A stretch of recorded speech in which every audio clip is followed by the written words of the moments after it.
친구를 만나고 집에 가는 길 이상하게 기분이 더러웠던 적 있으신가요? 분명 웃으며 헤어졌는데 가슴 한구석이 찝찝하고 내가 너무 예민한가 자책하게 되죠. 결론부터 말씀드립니다. 여러분이 예민한 게 아닙니다. 상대방이 고단수인 겁니다. 겉으로는 웃으면서 여러분의 멘탈을 갉아먹는 인간들, 우리는 그들을 소시오패스형 가스라이팅이라고 부릅니다. 오늘 이 영상을 끝까지 보시면 그런 사람들의 가면을 찢어버리고 오히려 그들을 당황하게 만드는 상위 1%의 대화 기술을 모두 가져가실 수 있습니다. 내일 당장 써먹을 수 있는 실전 심리 기술 3가지 지금 바로 시작합니다. 자, 지금부터 메모할 준비하세요. 오늘 배우는 내용은 내일 당장 써먹을 수 있는 실전 대처법이니까요.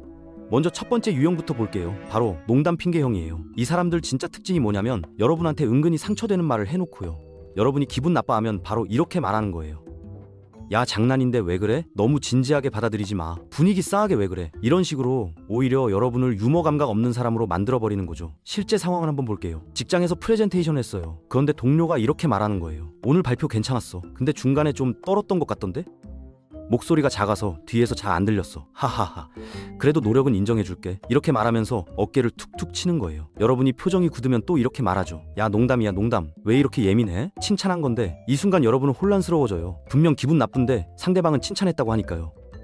예를 들어볼게요. 여러분이 새로 산 옷을 입고 나갔어요. 그러면 이 친구가 이렇게 말하는 거예요. 오, 그 옷 어디서 샀어? 요즘 유행이긴 한데 너한테는 좀 안 어울리는 것 같은데? 네 스타일은 좀 더 심플한 게 나은 것 같아. 농담이야, 농담. 여러분이 기분 나빠서 표정이 굳으면 또 이렇게 말해요. 야, 장난인데 왜 그렇게 진지해? 너 요즘 예민하다? 내가 솔직하게 말해준 건데 오히려 고마워해야지. 이렇게 되면 여러분은 이상한 상황에 놓이게 돼요. 분명 기분 나쁜데 상대방이 장난이라고 하니까 내가 과민 반응한 것 같고 내가 분위기 망친 사람이 된 것 같은 거죠. 근데 이게 정확히 뭐냐면 가해자 둔갑술수예요. 자기가 먼저 공격해놓고 상대방이 화를 내면 그 사람을 예민하고 유머 감각 없는 사람으로 만들어버리는 거거든요. 심리학에서는 이걸 회피성 공격이라고 해요. 공격은 하고 싶은데 나쁜 사람으로 보이기는 싫으니까 농담이라는 포장지로 싸서 던지는 거죠. 특히 이런 사람들은 여러 사람이 있는 자리에서 이런 짓을 더 많이 해요. 왜냐하면 다른 사람들도 같이 웃으면 자기는 분위기 메이커가 되고 여러분만 재미없는 사람이 되니까요. 그래서 더 악질적인 거거든요. 여인 사이에서도 이런 일이 많아요. 데이트하다가 이런 말을 듣는 거예요. 너 오늘 화장 진했네? 원래 화장 많이 해? 좀 과한 것 같은데. 하하, 농담이야. 그냥 평소랑 달라서. 그럼 이런 사람들한테 어떻게 대처해야 할까요? 절대 같이 화내면 안 돼요. 그러면 정말로 여러분이 예민한 사람이 되거든요. 대신 이렇게 해보세요. 지금 메모하세요. 초급 방어법입니다. 무표정한 얼굴로 상대방을 똑바로 쳐다보면서 이렇게 물어보는 거예요. 그게 무슨 뜻이야? 좀 더 자세히 설명해 줄래? 어디가 웃긴 포인트야? 나는 이해가 안 되는데 왜 그게 재밌어? 진짜 궁금해서 물어보는 것처럼 담담하게 물어보세요. 그러면 상대방이 당황하기 시작해요. 왜냐하면 설명할 수가 없거든요. 그냥 너 기분 나쁘라고 한 말인데 그걸 어떻게 설명해요? 이렇게 되면 분위기가 싸해지는데요. 그게 정답이에요. 원래 상대방이 의도한 게 여러분을 기분 나쁘게 하는 거였으니까 그 의도를 정확하게 드러내주는 거죠. 그러면 앞으로는 함부로 그런 말 못해요. 중급 반격법도 있어요. 상대방이 농담이라고 우기면 이렇게 말하세요. 아, 그게 농담이었구나. 근데 나는 농담으로 안 들렸는데 다음부터는 농담할 때 미리 말해줘. 내가 웃을 수 있게. 고급 손절 멘트도 준비했어요. 계속 반복되면 이렇게 말하세요. 너 나한테 농담 많이 하는 것 같은데 나는 그런 농담 별로 안 좋아해. 앞으로 그런 말 하지 말아줘. 딱 이렇게 선을 긋는 거예요. 실제로 연구 결과를 보면요, 이런 농담 뒤에 숨어서 공격하는 사람들은 자기가 우위에 서고 싶은 욕구가 강하다고 해요. 그러면서도 나쁜 사람으로 보이기 싫어서 농담이라는 방패를 쓰는 거거든요. 그래서 여러분이 그 방패를 걷어내고 진짜 의도를 드러내면요, 더 이상 그런 방법을 쓸 수가 없게 되는 거예요. 그리고 한 가지 더 알아두셔야 할 게 있어요. 이런 사람들은 보통 여러 사람 앞에서 이런 짓을 해요. 왜냐하면 다른 사람들도 웃으면요, 자기는 재밌는 사람이 되고 여러분만 유머 감각 없는 사람이 되거든요. 그럴 때는 더욱 침착하게 대응해야 해요. 다른 사람들 눈치 보지 말고 똑바로 쳐다보면서 그게 왜 재밌냐고 물어보세요. 그러면 주변 사람들도 어색해지면서 그 친구 편을 들기 어려워져요. 오히려 왜 저렇게까지 말하나 싶어지는 거죠. 또 이런 경우도 있어요. 여러분이 뭔가 실수를 했을 때 필요 이상으로 크게 놀리는 거예요. 예를 들어 커피를 흘렸다고 치죠. 그러면 이 사람이 하하, 너 진짜 덤벙대네. 어제도 뭐 떨어뜨렸잖아. 너 요즘 정신이 없나 봐. 손이 왜 이렇게 떨려? 하하, 농담이야. 이렇게 말해요. 이것도 똑같은 패턴이거든요. 자, 이제 두 번째 유형 볼게요. 걱정 위장형이에요. 이 사람들 정말 무섭거든요. 왜냐하면 걱정하는 척 하면서요, 여러분의 자존감을 깎아내리니까요. 겉으로는 천사 같은데 속으로는 악마인 거죠. 이 사람들이 자주 쓰는 말이 있어요. 기분 나쁘게 듣지 말고 들어. 다 너 잘 되라고 하는 말이야. 너 걱정돼서 그러는데. 이런 말로 시작하면서요, 여러분한테 상처되는 말을 쏟아내요. 실제 상황을 볼게요. 시어머니가 이렇게 말하는 거예요. 애야, 너 요즘 살 좀 쪘다. 우리 아들이 뭐라고 안 해? 기분 나쁘게 듣지 말고 들어. 다 다 네 건강 걱정돼서 그래. 요즘 젊은 애들은 관리를 안 해서 탈이야. 우리 때는 애 낳고도 몸매 관리했는데. 이렇게 말하면서요.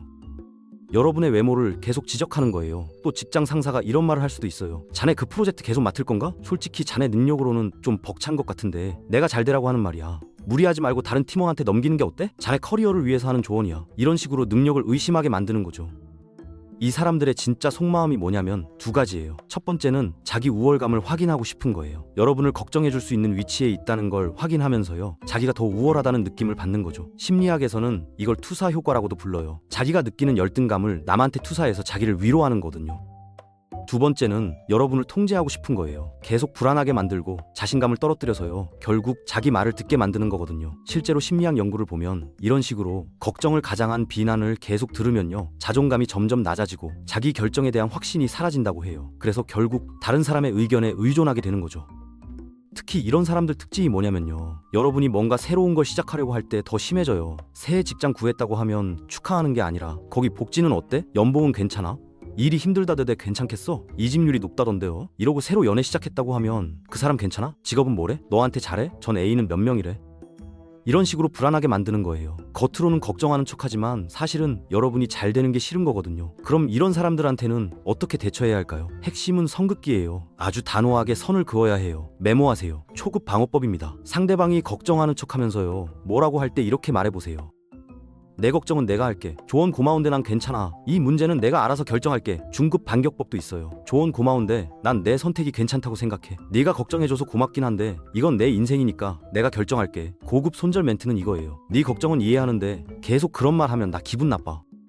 앞으로 내 일에 대해서는 말 안 해줬으면 좋겠어. 이렇게 말하면 상대방이 당황할 거예요. 왜냐하면 걱정하는 척 했는데요. 거절당한 거니까요. 근데 여기서 중요한 게 뭐냐면요. 여러분이 미안해하거나 변명하면 안 돼요. 내가 알아서 할게라고 딱 잘라 말하고 더 이상 그 얘기를 하지 않는 거예요. 처음에는 어색할 수 있어요. 근데 몇 번 하다 보면 상대방도 알아요. 아, 이 사람한테는 함부로 그런 말 못하겠구나. 그리고 한 가지 더요. 이런 사람들은 여러분이 뭔가 새로운 걸 시작하거나 좋은 일이 생겼을 때 특히 더 심해져요. 왜냐하면 여러분이 잘 되는 게 불편한 거거든요. 그래서 걱정을 가장해서 여러분의 자신감을 떨어뜨리려고 하는 거예요.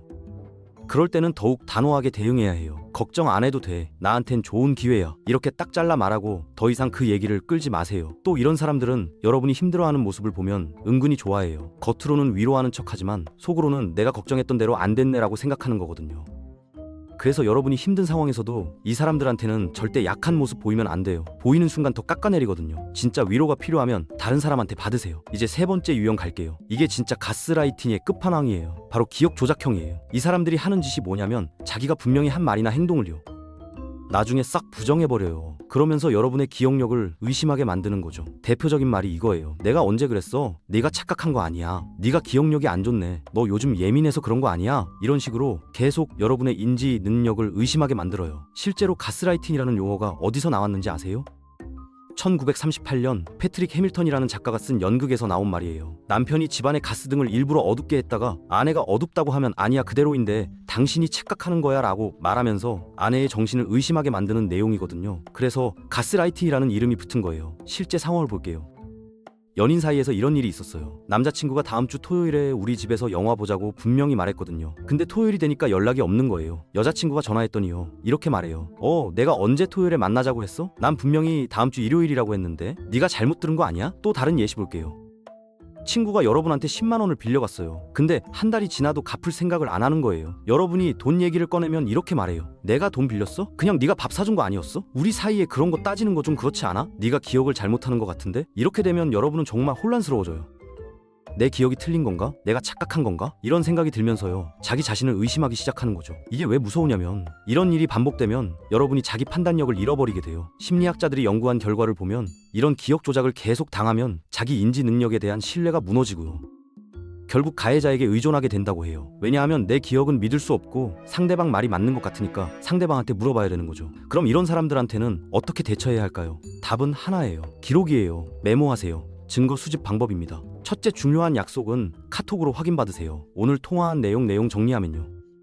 이번 주 토요일 2시에 강남역 3번 출구에서 만나는 거 맞지? 이렇게 문자로 보내서 확인받는 거예요. 둘째, 통화 내용은 녹음하세요. 요즘 스마트폰에는 통화 녹음 기능이 다 있어요. 셋째, 돈 거래는 무조건 계좌 이체하세요. 현금으로 주면 증거가 안 남거든요. 넷째, 만나서 한 얘기도 바로 문자로 정리해서 보내세요.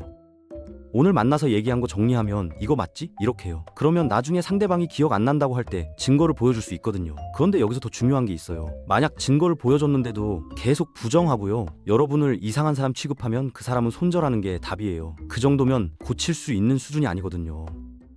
여러분의 정신건강을 위해서라도 관계를 끊는 게 맞아요. 그리고 이런 사람들의 또 다른 특징이 뭐냐면요, 자기가 잘못했을 때 절대 사과를 안 해요. 오히려 네가 오해했다고 말하거든요. 예를 들어 약속 시간에 1시간 늦었어요. 그럼 미안하다고 해야 하는데 이 사람들은 이렇게 말해요. 내가 늦는다고 카톡했잖아. 네가 확인 안 한 거지. 이런 식으로 자기 잘못을 여러분 탓으로 돌려버리는 거죠. 그래서 여러분은 점점 더 혼란스러워지고 자기 자신을 믿지 못하게 되는 거예요. 또 이런 사람들은 자기한테 유리한 것만 기억하고 불리한 건 다 잊어버린 척해요. 여러분이 뭔가 잘못했을 때는 몇 년이 지나도 기억하면서요, 계속 들먹이는데요, 자기가 잘못한 건 바로 다음 날에도 기억 못하는 거예요. 자, 여기까지 3가지 유형을 봤는데요. 농담, 핑계형, 걱정, 위장형, 기억 조작형. 이 사람들의 공통점이 뭔지 아세요? 다 여러분을 이상한 사람으로 만든다는 거예요. 예민한 사람, 유머 감각 없는 사람, 기억력 나쁜 사람, 감사할 줄 모르는 사람. 이렇게 여러분한테 딱지를 붙이면서요, 자기는 아무 문제 없는 사람으로 남는 거죠. 그래서 여러분이 헷갈리는 거예요. 상대방은 웃고 있는데 나만 기분 나쁜 것 같고 내가 문제인 것 같고. 근데 절대 아니에요. 여러분이 문제가 아니라 상대방이 문제예요. 실제로 심리학자들이 연구한 결과를 보면요, 이런 식으로 은근히 깎아내리는 말을 하는요, 사람들은 자기 자존감이 낮은 경우가 많대요. 그래서 다른 사람을 낮춰서 자기를 높이려고 하는 거죠. 또 다른 연구를 보면 이런 사람들은 공감 능력이 떨어진다고 해요. 자기 말이 상대방한테 어떤 영향을 주는지 잘 모르거나 알아도 신경 안 쓰는 거예요.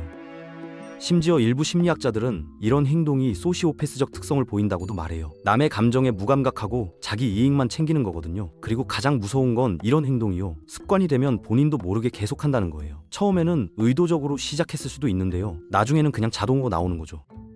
그래서 이런 사람들한테 너 그런 말 하면 기분 나빠라고 얘기해봤자 소용없어요. 본인은 그냥 평소처럼 말한 건데 뭐가 문제냐고 하거든요. 여기서 여러분한테요, 진짜 중요한 얘기 하나 할게요. 관계는 노력해야 하는 게 맞아요. 친구든 가족이든 연인이든 서로 노력해야 좋은 관계가 유지되죠.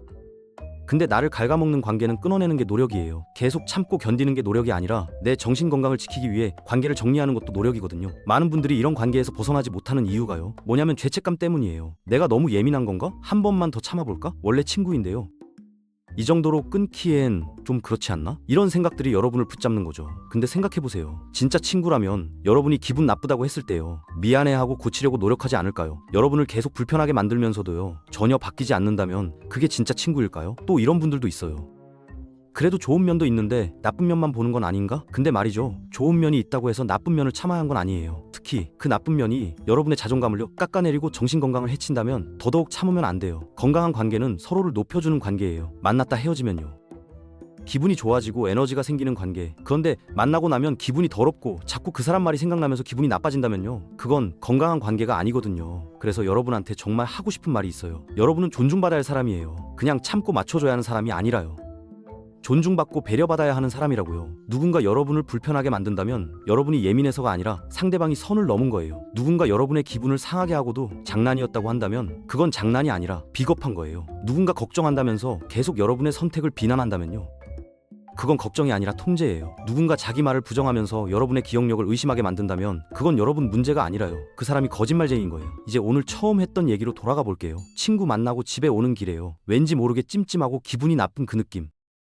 이제 아시겠죠? 그게 여러분이 예민해서가 아니라 상대방이 여러분한테 보이지 않는 칼을 꽂았기 때문이에요. 여러분의 그 감정은 틀린 게 아니에요. 오히려 여러분을 지키려는 본능적인 신호거든요. 그러니까 앞으로는 그 신호를 무시하지 마세요. 내가 예민한가라고 자책하지 말고요, 아, 이 사람이 선을 넘었구나 라고 인식하세요. 그리고 오늘 배운 방법들로 당당하게 대처하시고요. 농담 핑계형한테는 무슨 뜻이냐고 물어보고요, 걱정 위장형한테는 단호하게 선을 긋고, 기억 조작형한테는 기록을 남기고, 그래도 안 되면 과감하게 손절하세요. 쓰레기는 쓰레기통에 버려야 하는 거예요.